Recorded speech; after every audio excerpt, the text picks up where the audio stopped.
আসসালামু আলাইকুম।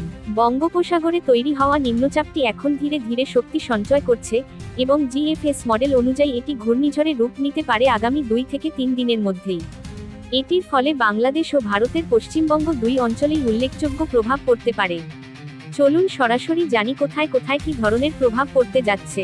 প্রথমে বলি বাংলাদেশের উপকূলীয় অঞ্চল সম্পর্কে।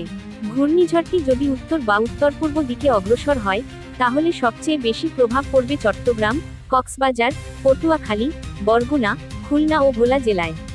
এই এলাকাগুলোতে 50 থেকে 80 কিলোমিটার বেগে ঝড়ো হাওয়া বইতে পারে। সঙ্গে থাকবে ভারী থেকে অতিভারী বৃষ্টিপাত এবং সমুদ্রের পানি স্বাভাবিকের চেয়ে 3 থেকে 5 ফুট পর্যন্ত উঁচু হতে পারে।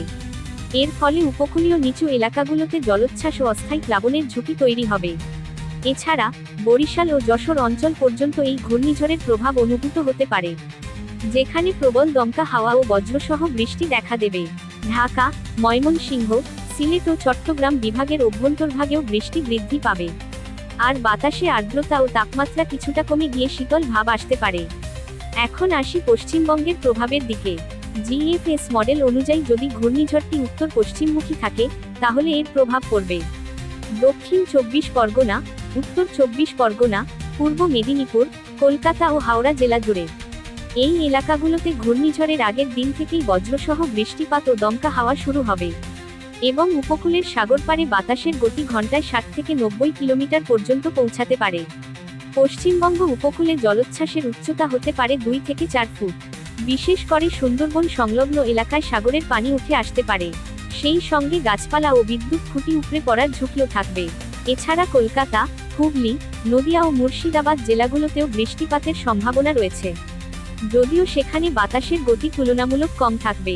তবে ঘূর্ণিঝড়টি যদি শক্তিশালী রূপে উত্তর পূর্ব দিকে এগিয়ে আসে, তাহলে বাংলাদেশ সীমান্তের পাশের জেলাগুলো, যেমন যশোর, সাতক্ষীরা ও খুলনা, এবং ভারতের পাশে থাকা উত্তর 24 পরগনা ও দক্ষিণ 24 পরগনা, এই দুই অঞ্চলে একই সঙ্গে বৃষ্টিপাত ও ঝড়ো হাওয়া দেখা যাবে। সবচেয়ে গুরুত্বপূর্ণ বিষয় হলো, এই ঘূর্ণিঝড়টি এখনো পুরোপুরি গঠিত হয়নি, কিন্তু সাগরের তাপমাত্রা ও বাতাসের প্রবাহ একে সমর্থন দিচ্ছে। তাই বাংলাদেশের উপকূলীয় মানুষজন এবং পশ্চিমবঙ্গের উপকূল এলাকাগুলোকে এখন থেকেই সতর্ক থাকতে হবে।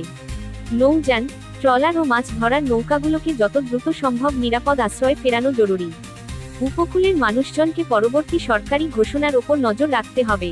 জিএফএস মডেলের সর্বশেষ তথ্য বলছে, এই সিস্টেমটি যদি আগামী 48 ঘন্টার মধ্যে ঘূর্ণিঝড়ে পরিণত হয়, তাহলে এর সবচেয়ে বড় প্রভাব দেখা দেবে বাংলাদেশের দক্ষিণ পূর্ব উপকূল এবং ভারতের দক্ষিণ পশ্চিম উপকূলে। অর্থাৎ উভয় দেশই একসঙ্গে এর প্রভাবে আক্রান্ত হতে পারে।